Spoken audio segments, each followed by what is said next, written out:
In the late 17th century England, when Johnson was writing, the Tories and Whigs rose as major political factions. This was during the reigns of Charles II, particularly in response to the exclusion crisis of 1679 to 1681. The Whigs were patriots. The Tories were loyalists. The Whigs represented the financial interest of common people, the cities and towns, and were against any interference of monarchy in politics. The Tories, many of them Jacobites, represented the country squires and their folks, those who favored old traditions. The Whigs supported Parliament's authority, the Tories supported monarchy. The Whigs believed in religious toleration, the Tories favored the Church of England. The Whigs supported broader electorate, whereas the Tories supported a more limited electorate. Samuel Johnson was a contemporary to John Locke, a Whig propagandist in the late 17th century. Now this Samuel Johnson is different from the Tory English writer Dr. Samuel Johnson of the 18th century, which I have discussed in this lecture. Johnson's political thinking, despite being clear and consistent, was not always appreciated by England's political elite of the 1680s and 1690s. The implications of Johnson's political ideas, much like those of his contemporary John Locke, were understood as far too revolutionary and destabilizing. However, Johnson's fierce prose and sardonic wit often proved useful to the political opposition. From the Whig exclusionists of the early 1680s, to the supporters of William and Mary in 1688 and 89, to the radical Whigs and country Tories of the 1690s and early 18th century. Johnson's career as a Whig propagandist spanned from 1679 to 1700. Among his contemporaries, he was undoubtedly most renowned for his strident anti-Catholicism and for the brutal punishments that he endured for his radical politics. In the 1680s, Johnson was fined, jailed, pilloried, degraded from priesthood, and whipped through the streets of London. He was released from prison and rehabilitated in the aftermath of the Revolution of 1688-89. Throughout the 1690s until his death in 1703, Johnson continued to promote his Whig principles while he found himself increasingly alienated from the new regime. Johnson's constitutionalism spoke of a contract between king and people, the right of popular rebellion, the devolution of power to the people, the sovereignty of law, and the right of every subject to life, liberty, estate, and established religion. Today, Johnson's principles might be labeled Lockean. Indeed, Johnson and John Locke had much in common. Both were the clients of leading Whig lords in the early 1680s. Both formulated their principles in the heady days of the exclusion crisis, and both posited a contractual ideology. But unlike Locke, Johnson supported his political ideas through a historical, legalistic mode of argumentation based on the mythic ancient constitution. The language of ancient constitutionalism in the late 17th century is commonly associated with the archivist and lawyer William Petiot and his efforts to prove the antiquity of Parliament. But Johnson and Locke parted company in at least two essential ways. For Locke, under certain circumstances, the people may dissolve the government and form a new one as they see fit. Within construction of the ancient constitution, however, complete dissolution is impossible. The ancient constitution may be undermined through illegal innovation, or it may be amended through the law via public consent, but it never dissolves. As it had no real beginning, so it had no ending. It was England's heritage from time immemorial, and as Johnson was fond of repeating, every Englishman's birthright. Second, Locke's choice of the philosophical language of natural law and his avoidance of critical historical and constitutional issues made two treaties of government, written by him, peculiar among the Whig literature of both the exclusion period and the Revolution period. Some scholars pair the language of natural law, with supposedly only Locke in mind, with political liberalism, and in turn, ancient constitutionalism with political conservatism. Natural law is described as forward-looking and progressive, while ancient constitutionalism is seen as stagnant, if not regressive. So this is where Locke and Johnson would part ways completely. Let's look at Johnson's political views. For Johnson, political theory did not exist. Only political truth, that is the truth of ancient constitution, and the subversion of that truth, that is through innovation, existed. His life was an uncompromising struggle to see this truth fully embodied in the English polity. Johnson had aimed at and had quite effectively succeeded in destroying the tales of passive suffering endured by the primitive Christians that the Anglican clergy so often preached to their parishioners. Julian the Apostate, written by Johnson, earned him an instant celebrity status and the nickname Julian Johnson. Naturally, the court supporter did not allow his attack on passive obedience to go unanswered. 8 critical responses were published between 1682 and 1685. Meanwhile, Lord Rochelle was convicted of high treason for his part in the plot to assassinate the king and his brother, the Duke of York, at Rye House. Awaiting his execution, Rochelle was implored by the Reverend John Tillotson and Dr. Gilbert Burnet to repudiate his belief in the right of resistance. Should he renounce resistance, he might save his life, they argued. Rochelle was not easily moved by their efforts, and he was fortified in his pro-resistance stance by his chaplain, Johnson. Royalists were not only persuaded that Johnson had wrote Rochelle's dying speech, they accused him of corrupting the unfortunate gentleman with that seditious maxim, that vindicates rebellion against princes in the first place. Johnson was persecuted again in November in 1683. He was tried and convicted of seditious libel for Julian the Apostate. In 1685, Johnson and Speke decided to arouse the conscience of the Protestant soldiers serving in James II's army. Johnson composed a broadside entitled "A Humble and Heartly Address to all the English Protestants in this present army," which Speke printed and had circulated among James II soldiers encamped outside London on Hounslow Heath. The tract exhorted the Protestant soldiers in James' army to come to defense of their religion rather than assist their popish officers in erecting a popish kingdom of darkness and desolation. Is it in the name of God and for his service, asked Johnson, that you have joined yourselves with papists who will indeed fight for the Mass book but burn the Bible, and who seek to extirpate the Protestant religion with your swords? The broadsheet's effect on the soldiers provoked an immediate response by the authorities, who were quick to suspect the tract's source. In 1686, copies of a hearty and humble address were found in the jail cells of Speke and Johnson. The latter was isolated and forbidden to receive letters or visitors. In that year itself, Johnson was convicted of high misdemeanors by the Court of King's Bench. He was sentenced to pay 500 marks, stand in the pillory for 3 days, and be flogged from Newbury to Tyburn.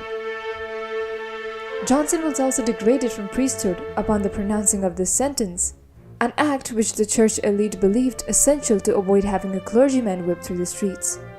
At his degradation, Johnson was charged with great misbehaviors and declared infamous. Johnson's degradation and whipping made a profound impression on his contemporaries, and it was rarely mentioned after 1686 by either friend or foe. But Johnson always managed to capitalize on his misfortune through a good deal of self-publicity. He not only advertised every crisis in his life in print, he also used public appearances to his advantage. The authorities hoped that Johnson's flogging would humiliate the divine and deter other would-be scribblers and agitators. But Johnson clearly won the crowd's sympathy by infusing the spectacle with his own text, telling spectators that he was strengthened by the thought of Christ's ordeal upon Mount Calvary. The official interpretation of the final months of 1688 posited that James II had abdicated, leaving the throne vacant. Divine intervention had brought forth a deliverer, the Prince of Orange and his wife Mary, the rightful Stuart heiress. There had been no resistance to James by the people. Johnson scathingly attacked every explanation of the revolution that did not simply admit that William and Mary were placed to the throne by the will of the people. According to Johnson, the people of England had dethroned James II in 1688 for his violation of the nation's established laws and religion. An argument proving, a work by him, went into 5 editions by 1693 alone and was translated into Dutch. It reopened the debate over the meaning of the revolution. It also aroused bitter feelings from James's supporters and almost cost Johnson his life. Johnson's suffering came to an end with the accession of William III and Mary II. He was released from prison in 1689, and then the House of Commons resolved that the sentence passed against him in 1686 should be deemed cruel and illegal. Johnson's degradation was also reversed, and he was reinstated as rector of Corringham. The revolution not only rehabilitated Johnson, it also gave his publishing career a new lease. In 1688 and 1689, all of Johnson's former works were reprinted, and he produced at least 6 new tracts. But Johnson became steadily disillusioned with the new regime. William III persistently avoided making particular arrangements for Johnson. At one point, there was talk of sending Johnson to an Irish bishopric in order to stop many mouths as well as his. Johnson was offered the rich deanery of Durham in the fall of 1689, but he refused it, hoping instead for a bishopric. Finally, in 1695, the king simply pensioned him off. He gave him £1,000 in ready money and £3,000 per year for his life and his sons. This did not stop Johnson from being a constant source of irritation, and on the death of Archbishop Tillotson in 1695, he requested the first fruits. He was refused. Now let us look at his political ideas. As we have already discussed, Johnson began his career as a Whig polemicist, a person who engages in controversial debate. He began by concentrating his efforts on destroying basic royalist positions, like passive obedience, hereditary succession, and the divine and absolute sovereignty of the crown. Julian the Apostate and Julian's Arts were both powerful and sophisticated propaganda pieces. One of the first takes of constitutionalists like Johnson was to prove that government was a human rather than divine invention. From the very beginning of his career, Johnson strove to discredit biblical theories of the origins of the government in order to build his secular, historicist version of English constitution. In 1683, he wrote, "Scripture does not meddle with the secular government of this world, so as to alter it. For to alter government is to overthrow the just compacts and agreements which have been made amongst men, to which they mutually bound themselves by coronation oaths and oaths of allegiance." And 5 years later, he said that government is not a matter of revelation. If it were, then those nations that wanted scripture must have been without government, whereas scripture itself says that government is the ordinance of man and human extraction. Johnson believed that while the laws of God and nature may be more sacred than England's fundamental laws, still they granted no civil rights and liberties as the laws of England have done. Johnson mocked the believers of the divine right of kings. He said that the king is not a god. Does he have a throne like God? Is he of himself and for himself? No. Neither is the king like a father or husband of his people. Scripture, as a political blueprint, he believed, was faulty, because for Johnson the role of God himself in human affairs was strictly limited. God does not make or unmake princes. If God wanted to interfere in human events, he would do so only in a clear and distinct manner. Johnson's religious beliefs were rationalist. He was convinced of the reasonableness of Christianity and was fond of saying that reason was the rock upon which all religion stands. In a 1679 sermon, he asserted that reason is the only thing we have to trust. Johnson was also tolerant of dissent and promoted comprehension. In 1689, Johnson wrote in a rather offhanded manner that Bible is a miscellaneous book, where dishonest and time-serving men may ever, in their loose way, find a text for their purpose. Hence, the text that Johnson found for his purposes was not scripture, because that was the domain of passive men. Johnson built his ideology on what he believed to be the constitutional past of England. So let's look at certain key aspects of the theories that Johnson gave. First was the theory of ancient constitutionalism. English liberties were rooted in ancient, unwritten customs and traditions, predating both the Norman conquest and the Magna Carta. This theory argued that these ancient liberties were constantly under threat from arbitrary power, particularly from the crown and its supporters. Johnson's work emphasized the importance of limiting government power through law and custom, and he saw the Bill of Rights as a reassertion of these ancient rights. Second is the fundamental contract. Johnson believed that the Magna Carta was no invention or innovation. It affirmed ancient liberties, and though it was born in 1215, it had a grey beard. These ancient and approved laws were sworn to by each king or queen of England at their coronation. The coronation oath and the oath of allegiance taken by the people are the terms of this government. To Johnson's legalistic mind, the coronation oath was absolutely central to England's contractual polity. It was the linchpin of ancient constitution. He called it a fundamental contract, or the covenant of the kingdom, or simply a downright English bargain. It was not unusual for Whig constitutionalists to identify the coronation oath as the original contract. Through the coronation oath, kings and queens swear to govern by laws and hence pledge to adhere to England's ancient constitution. The people equally bind themselves to the coronation oath's counterpart, the oath of allegiance. The fidelity of kings and subjects to each other is mutual, conditional, reciprocal, and dependent, wrote Johnson at the end of his career. Political power reverted to people who promoted a new king. As he stated in 1698, the crown rests and remains with the people of England, who had always the disposal of it till they invest a new king with it. William III is the rightfulest king that ever sat on the English throne, for he is set up by the same hands which made the first king, and which hereafter will make the last, and which have always unmade all tyrants as fast as they could. James II had violated his coronation oath and had become an outlaw to the English constitution. The people promoted William and Mary in his place. Jacobites and non-Jurors alike often argued that William's conquest of England had resulted in the loss of all English liberties and rights. Johnson asserted that it was obvious that England had not become a new Dutch conquest. The Prince of Orange was invited to England. His declaration made it clear that he had come to protect English liberties. Closely related to the right of conquest argument was the concept of the de facto kingship. It was hoped by many, including Bishop Burnet, that recognition of William as king by possession rather than by right would make the settlement more widely acceptable. Burnet advocated the de facto theory in his pastoral letter of 1689. Johnson considered the abdication or vacancy formula and the providential conquest and de facto theories of the Revolution mere terminological camouflage. The simple fact of the matter was that James II was dethroned by the people for his subjugation of their laws and liberties. In his place, the people promoted William and Mary and entrusted them with the restoration and continuation of the Constitution.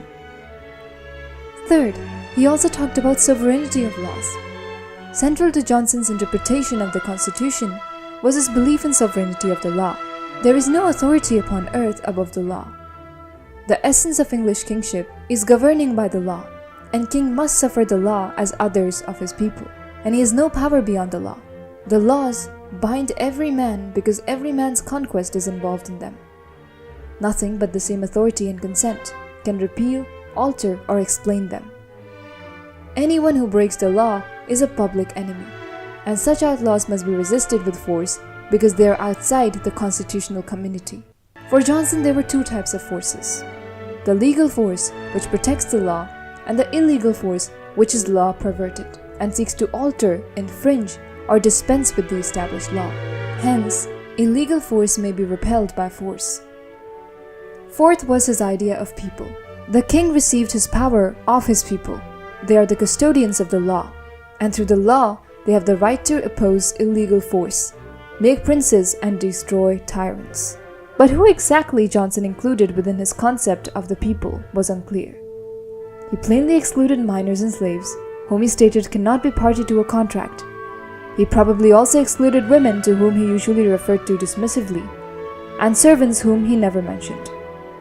Yet, Johnson's concept of the people was much broader than simply the electorate.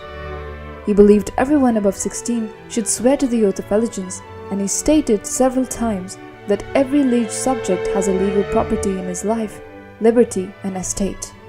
Johnson was wary of unchecked popular power and believed that liberty needed to balance with order and stability. So this was all about Samuel Johnson, a propagandist and political philosopher from the 17th century. If you'd like to know more about other philosophers and writers during this period, have a look at these lectures.